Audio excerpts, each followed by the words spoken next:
Hello dear friends, as I have already informed you that due to internet speed issue,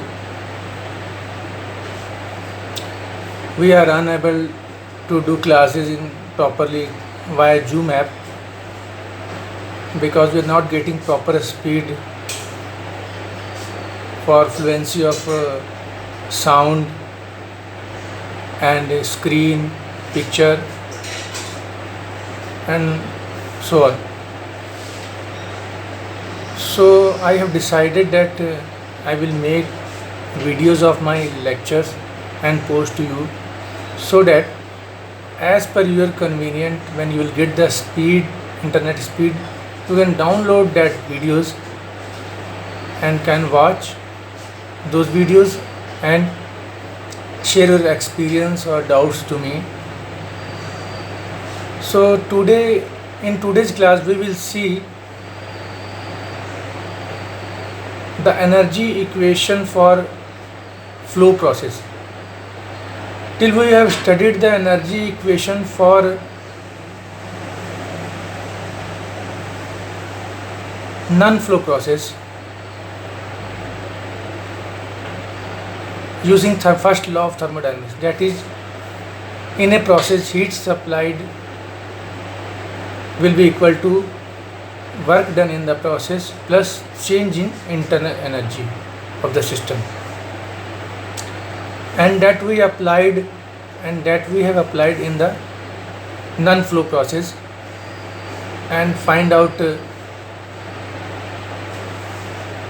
number of things in different non-flow processes like constant volume process, constant pressure process, constant temperature process, adiabatic process and polytropic process.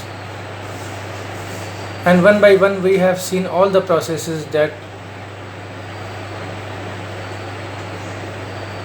what will be work done in the process, what will be change in internal energy in the process, what will be change in enthalpy in the process and so on. But till we have not studied any equation for energy for flow process. Let us see, first we see what is a flow process.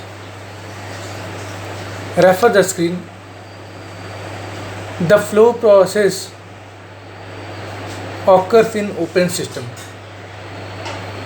Flow process is for the open system because in flow process the working fluid enter the system and after boosting some energy in the system leave the system. So the flow process occur in open system. In flow process, transfer of working fluid can move into the system and also move out from the system. In flow process, working fluid enters the system and leaves after enhancing the energy.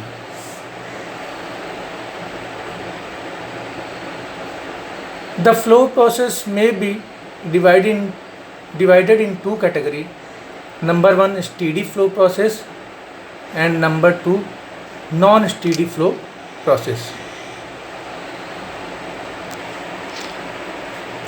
Following are the examples of steady flow process: nozzle, turbine, compression, etc.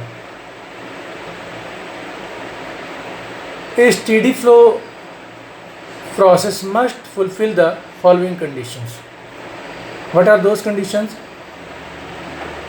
The rate of mass flow at inlet and outlet is same. That is, mass flow rate through system remains constant. That is, rate of flow of mass dm by dt must be constant. First condition. Second condition for steady flow process is the rate of heat transfer is constant.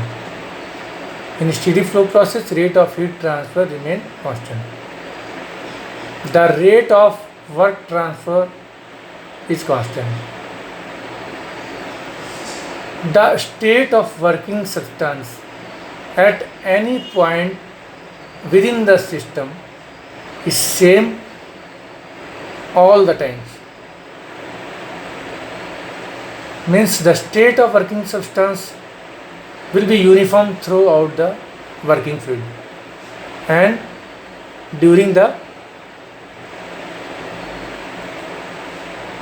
process. Last one is there is no change in chemical composition of the system.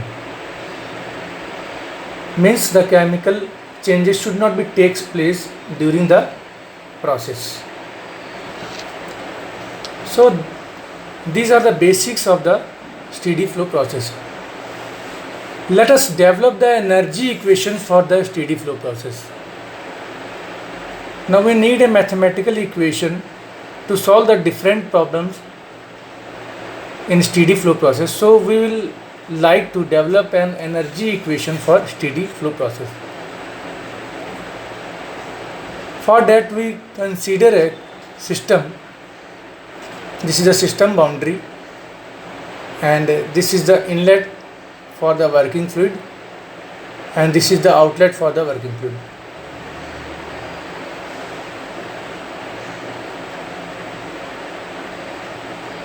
Let the working fluid enter at section 1 in the system and after enhancing the energy of the system come out from this section 2. These are the different parameters of the working fluid which I have labeled on the figure. Let P1 is equal to pressure of working substance entering the system in Newton per meter square. Vs1 is equal to specific volume of the working substance entering the system in meter cube per kg. And capital V1 is equal to velocity of the working substance entering the system in meter per second. U1 is equal to specific internal energy. Specific means per kg. Internal energy per kg of working fluid. Specific internal energy of the working substance entering the system in joule per kg. Z1 is equal to height above the datum level at the inlet. We have taken this as datum level, so Z1 is the height of datum level, means potential head at the inlet of the system.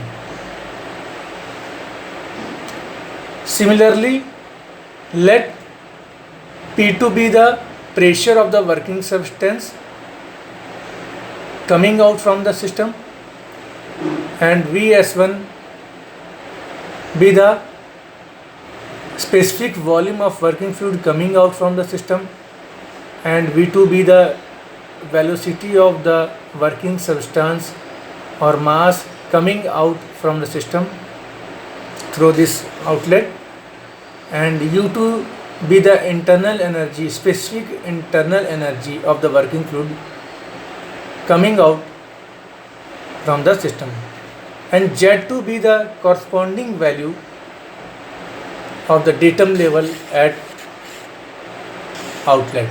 That is the potential head at the outlet of the system.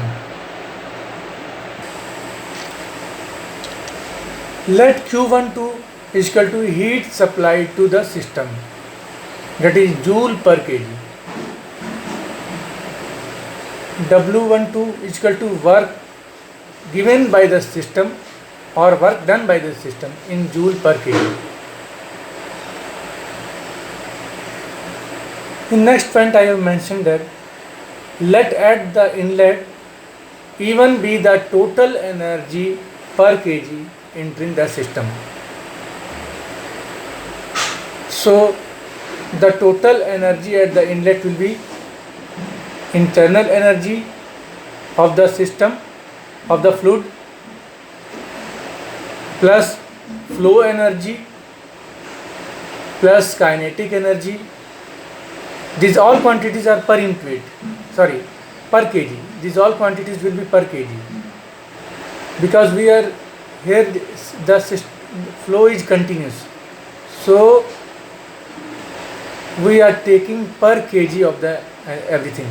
Internal energy per kg of the fluid, flow energy and kinetic energy, potential energy plus heat energy. These all are the total energy at the inlet, that I am indicating by E1. All types of energy we know about all types of energy. Internal energy we know, kinetic energy we know, potential energy we know, and heat energy we know. Only flow energy we are not aware with this flow energy. So let me explain this flow energy before making a mathematical equation. What is the flow energy? Flow energy is also called displacement energy, and it is also called flow work. Flow energy is energy required to move the working substance against its pressure. At the inlet of the working substance, some pressure is there. So whatever work is being done on the fluid against that pressure, that is called flow energy of the system. Let at the inlet working substance with pressure P1 flows through area A1, refer that figure, and moves through distance x1.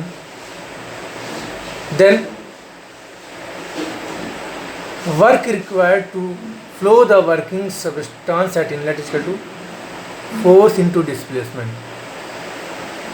At the inlet pressure is P1 and cross sectional area is A1. So this is the pressure being applied on the working fluid. Let we take displacement x1. So this displacement x1 multiplied by this force give the work done or flow work of the working fluid. After combining this A1 with x1, we get this A1 x1, that is the pressure into, this is the volume, A1 into x1, this is the volume.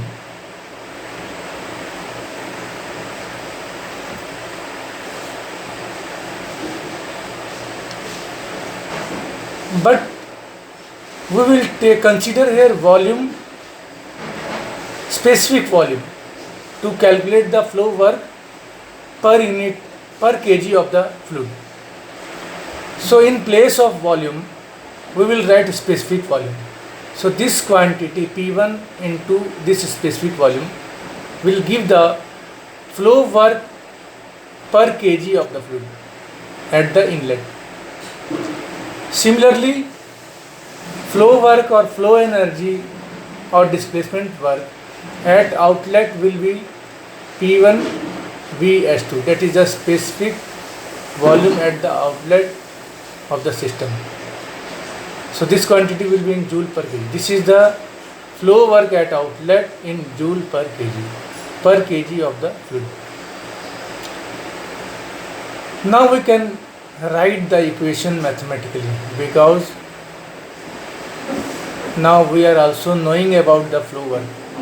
So total energy E1 at the inlet will be U1, that is the internal energy per kg of the fluid.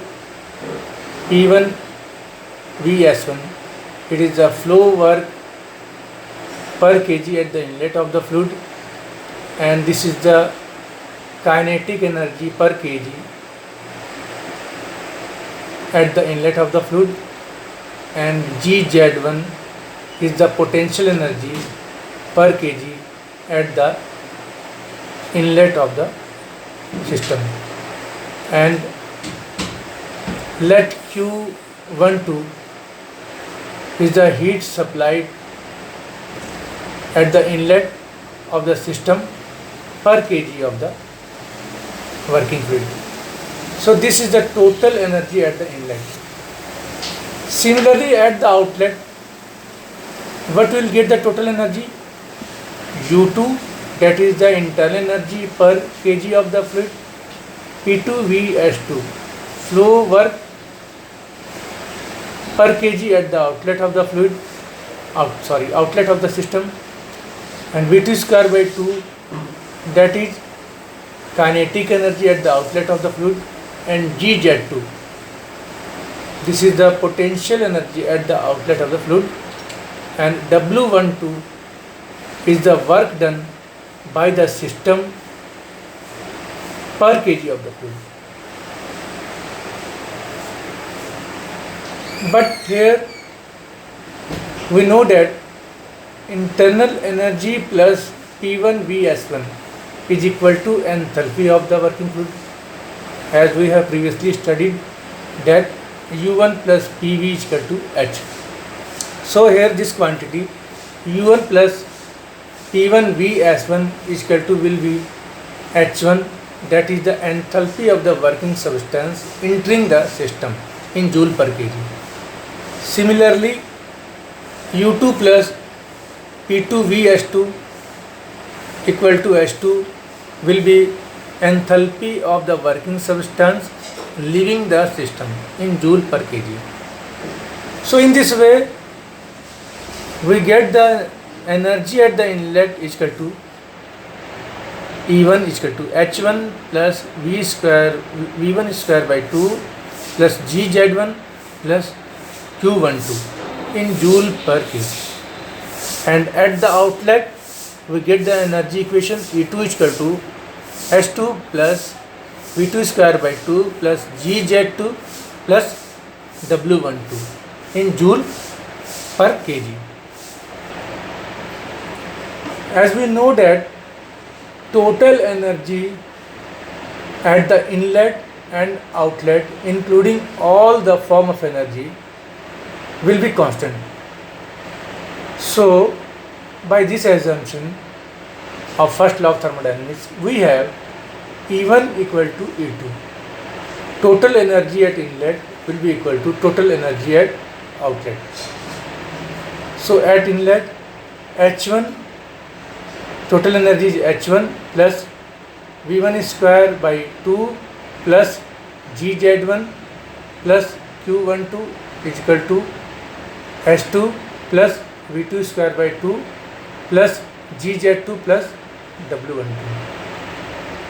This equation is called steady flow energy equation for the flow process. In short, we write this SFEE, steady flow energy equation, and this equation is applied various problems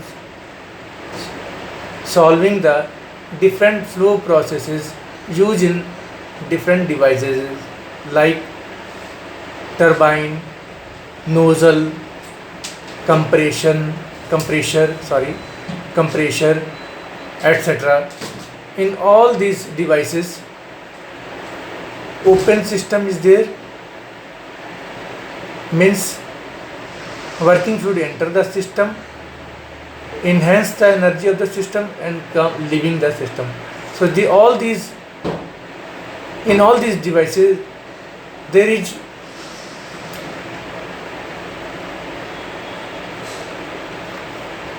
use of this equation, steady flow energy equation, to solve the various problems, unknown quantities in this equation. After that, in next video, I will also give some important notes concluding these equations that we will get in the next video. Thank you.